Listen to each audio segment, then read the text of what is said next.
Guys, so today I want to go over a few little bits and pieces that I have picked up. Have some of my favourite coins, which are these Victoria Shield Sovereigns, and yeah, what a beautiful coin. But today I want to basically ask all the viewers, everyone who is watching, what the market is like in their area. So when I say about the market, the gold market in particular, maybe the silver market as well if you're following that. So in terms of, if you have a local coin store or local dealers or perhaps somewhere where you trade online, whether that be a forum or website or something like that, what kind of area are you in? So if you don't mind sharing the country, that would be cool. Obviously, you don't have to tell everyone where you live, but if you could perhaps say something along the lines of, I'm based in the UK, and over here we have obviously a pretty good, demand for bullion coins. There's quite a few people who are buying and collecting.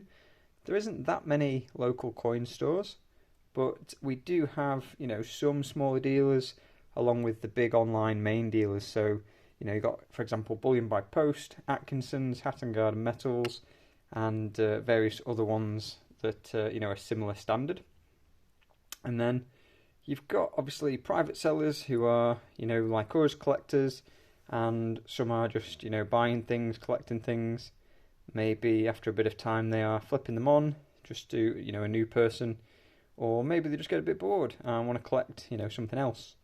And then I guess there are others who aren't really buying or selling, they're just, gradually accumulating. And we all obviously have our different strategies. So if I were to sort of say in the UK, I would say probably the Sovereign is the most popular coin for us, and for the few different reasons. It does have, relatively low premiums compared to other fractional gold. So I don't have any other quarter ounces here today, but if you had something like a quarter ounce Britannia, you are going to be paying more premium to get hold of that coin.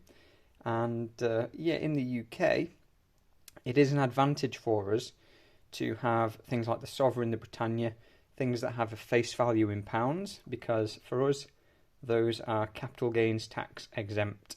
So if we were to buy some gold when the price was 1,000 per ounce, let's say I bought this for 1,000 and 10 years later sell it for 2,000, my gain is 1,000. So the profit is the capital gain, and that would be taxed at the appropriate rate. On this Krugerrand, that would be the case because it's not a British pound-denominated, legal tender coin. If it was something like a buffalo or an Australian kangaroo, Canadian maple, etc., or a gold bar, that would still be the case.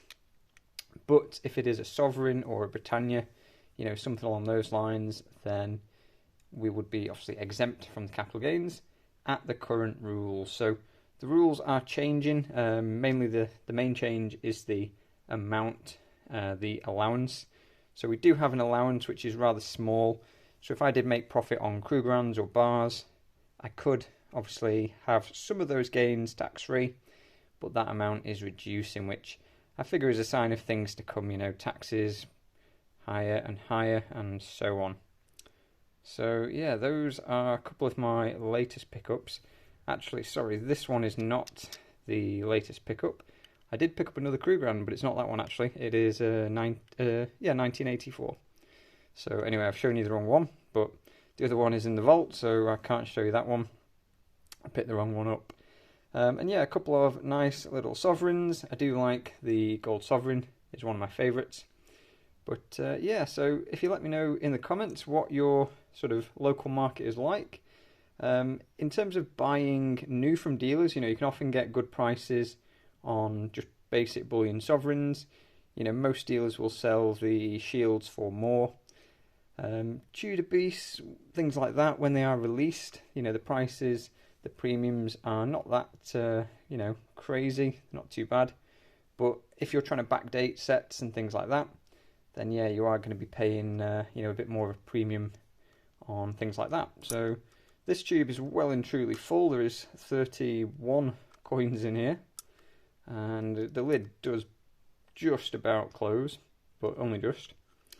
And yeah, I would say these are probably my favourite coins, the shields. I did pick one up in best value recently, which is rare, but you know, I have had it happen now, which has been a first out of, you know, over 100 best value sovereigns. We finally have picked up a shield, not that one, but one I will show on a later video.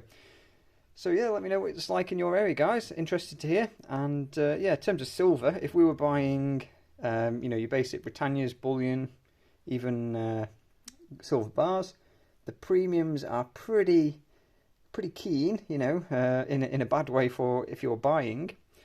You'd probably expect to pay around 40 to 50% over spot for new silver from dealers, because you have a 20% VAT, which is like a sales tax as well. So we don't have any sales tax on gold when we buy it, whether it's 22 carat or 24 carat. I know like some people do in Australia, maybe Canada as well. So yeah, let me know, guys. And it doesn't matter if you're a new buyer or new into stacking. You know, it'd be cool to hear your interpretation of what it's like. So talk soon.